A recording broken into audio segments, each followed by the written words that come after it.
समझे या नहीं समझे?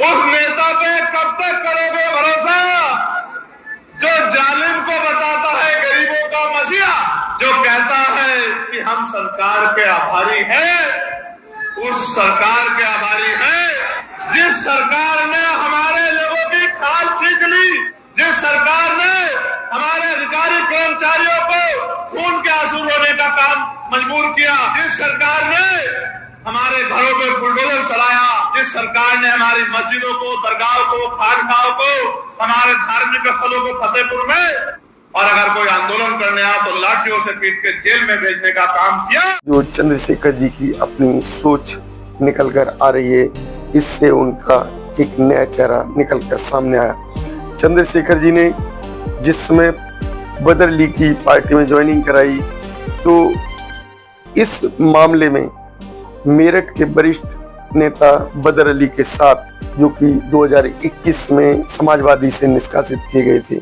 सभी साथियों का हमारे YouTube चैनल में बहुत बहुत स्वागत, और मैं रवि कुमार, आप देख रहे हैं Ambedkar prime channel.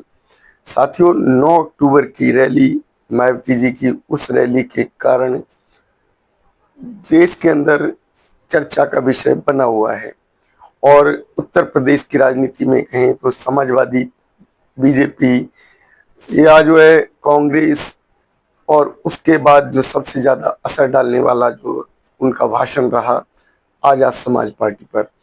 Azad Samaj party इसमें जो है बौखलाई हुई है, और जो आजाद समाज पार्टी की छवि अभी बिगड़ती हुई दिखाई दी 9 अक्टूबर की रैली के बाद, तो उसे भुनाने की वो कोशिश जगह जगह कर रहे हैं। किस तरीके से देखा गया कि आजाद समाज पार्टी के लोग, जो जनसभा हुई थी, जनसैलाब हुआ था, उसमें बढ़ चढ़कर भाग लेने पहुंचे थे, और इसी क्रम को कहें तो जो है चंद्रशेखर जी के द्वारा जगह जगह सभाएं की जा रही हैं, और जगह जगह सभाओं में मायावती जी को टारगेट किया जा रहा है, बीएसपी को टारगेट करके बात की जा रही है।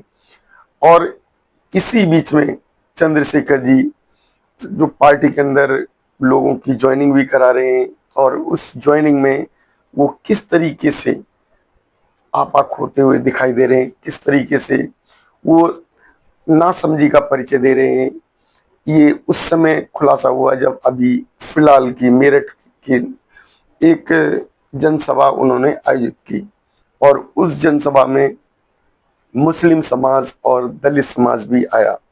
लेकिन क्या ये जो जनसभाएं हो रही हैं, इस जनसभा का मुख्य कारण चंद्रशेखर की बौखलाहट है?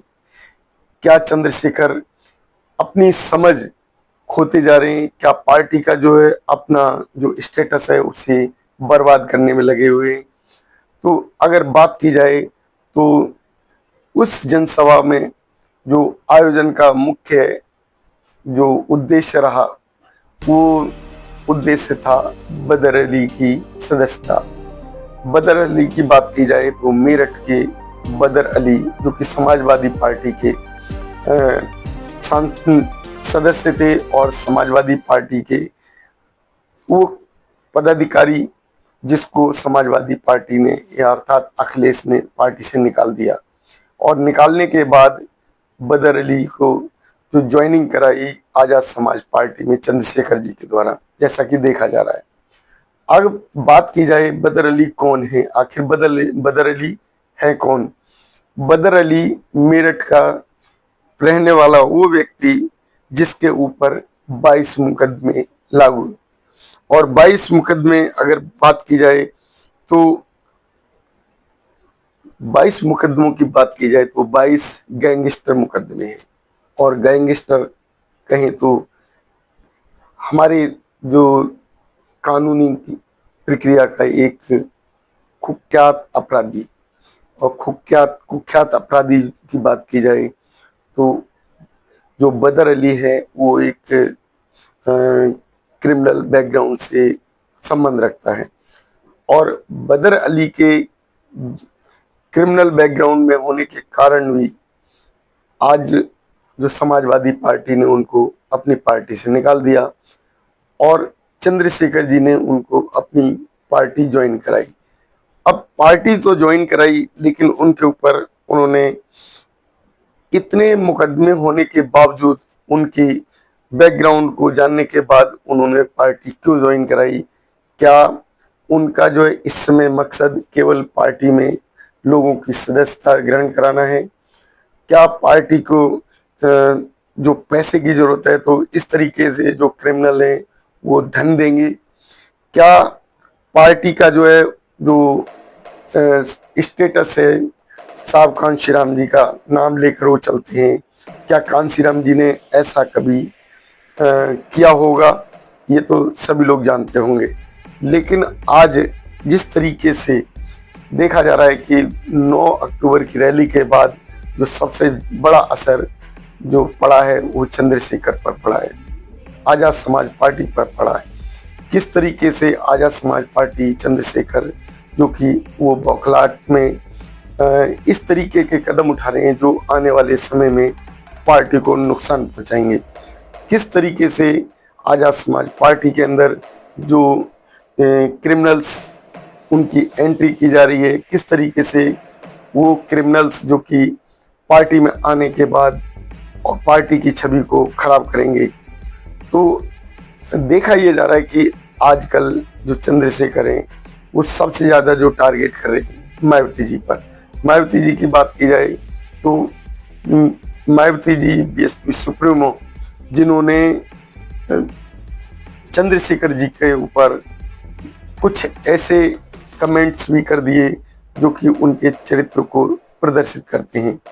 एक चरित्रहीन व्यक्ति अगर किसी पार्टी में नेतृत्व करता है तो सोच सकते हैं कि उस पार्टी का जो चरित्र कैसा होगा। अब चरित्रहीन की बात की जाए तो मायावती जी ने खुलकर कहा कि एक ऐसी महिला जिससे उनके संबंध रहे लेकिन उसे झांसे में रखा और अपनी शादी का भी उसको बताया नहीं। उन्होंने किस तरीके से उस रोहिणी घावरी के ऊपर चर्चा की और चंद्रशेखर जी के चरित्र को उजागर किया। देश के अंदर अगर इस तरीके के लोग वो राजनीति को करते रहेंगे तो इस प्रकार के चरित्र वाले लोगों का राजनीति पर क्या असर पड़ेगा। और जो बदर अली जिसके ऊपर 22 गैंगस्टर मुकदमे हों, वो 22 मुकदमे किस तरीके से जो राजनीति में एंट्री कर रहा है उसका भी देखने का एक जो पार्टी के ऊपर छवि खराब होगी या अच्छी होगी ये चंद्रशेखर जी को सोचना चाहिए था। और जो ये बदर अली ने जो आयोजन किया, इस आयोजन को चौधरी चरण सिंह यूनिवर्सिटी के अंदर किया और चौधरी चरण सिंह यूनिवर्सिटी का जो हॉल 60,000 रुपये में, मात्र 60,000 रुपये में वो बदर अली को चंद्रशेखर रावण को किराए पर दिया। और वर्तमान सरकार की जो ये अनुमति मिलना जो बताता है कि किस तरीके से जो चंद्रशेखर हैं वो वर्तमान सरकार के लिए काम कर रहे हैं। वर्तमान सरकार इस तरीके के अगर आयोजन कराती है और इस तरीके के लोगों को शामिल कराने के समय भी सरकार उनको पूरा सहयोग करती है तो सोचा जाए कि ये किस तरीके की सोच रखते हैं। बदर अली की बात की जाए तो बदर अली का आपराधिक रिकॉर्ड बेहद लंबा है। मेरठ के थाना Delhi gate, Brahmapuri, Sadar Bazaar, railway road, Nauchandi, Lisadi gate, civil line, TP Nagar, cyber crime, Lohia Nagar और शहर कोतवाली समेत गाजियाबाद के कई थानों में उन पर कुल 22 गंभीर मुकदमे दर्ज हैं। अब इसके बावजूद विश्वविद्यालय प्रशासन ने चुप्पी कई सवाल खड़े कर दिए। आजाद समाज पार्टी ने मार्च 2021 में गैंगस्टर बदर अली को पार्टी में अनुशासनहीनता का हवाला देते हुए निष्कासित कर दिया था। अब पुनः 16 अक्टूबर को पार्टी 500 लोगों के साथ ज्वाइनिंग करवा लोगों के चर्चा का विषय बन गई। सूत्रों की माने तो शामिल होने वालों में कई लोगों पर जिले थानों में आपराधिक मामले भी दर्ज हैं। वहीं चंद्रशेखर उर्फ रावण ने इस मुद्दे पर कहा, राजनीति में मुकदमे आना आम बात है।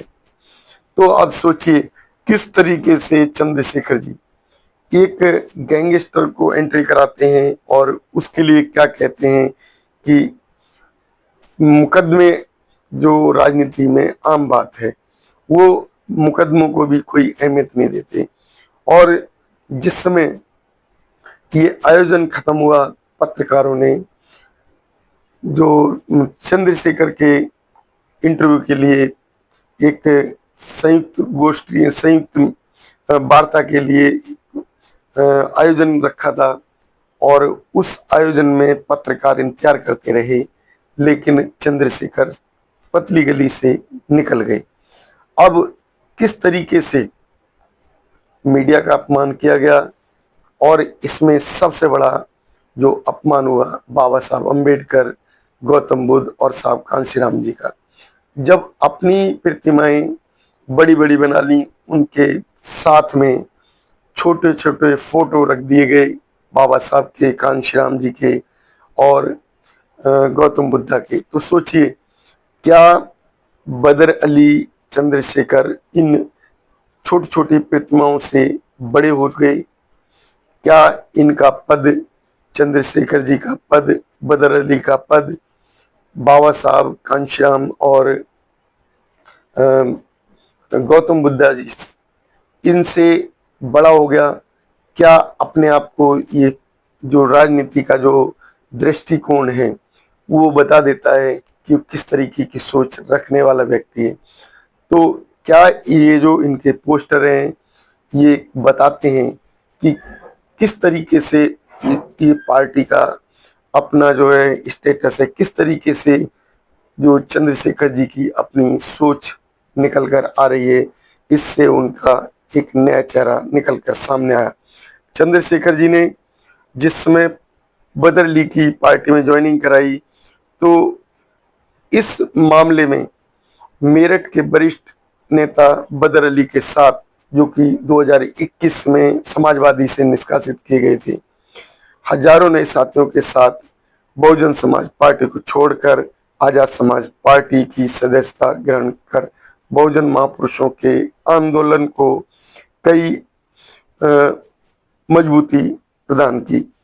तो ये किस तरीके से ये बीएसपी को बदनाम कर रहे हैं, क्योंकि ये व्यक्ति समाजवादी पार्टी का, इसके साथ जो लोग आने वाले समाजवादी पार्टी के, लेकिन इन्होंने जो अपने मीडिया के द्वारा या अपने साथियों के द्वारा बीएसपी को बदनाम करने की बात की। ये बता रहे हैं कि बीएसपी का व्यक्ति था, लेकिन ये समाजवादी का व्यक्ति था, अखिलेश के पार्टी का व्यक्ति था। तो किस तरीके की सोच इन्होंने अपनी दिखाई, किस तरीके से ये सोचते हैं, इस पर आप लोगों ने इस वीडियो को देखा, आप लोगों की क्या राय बनती है हमें अवश्य बताएं। यदि आप लोग हमारे चैनल पर नए हैं तो चैनल को सब्सक्राइब करें, और यदि आप लोगों को कोई वीडियो पसंद आती है, जानकारी पसंद आती है, तो हमारे चैनल को शेयर करें। धन्यवाद। नमो बुद्धाय। जय भीम साथियों।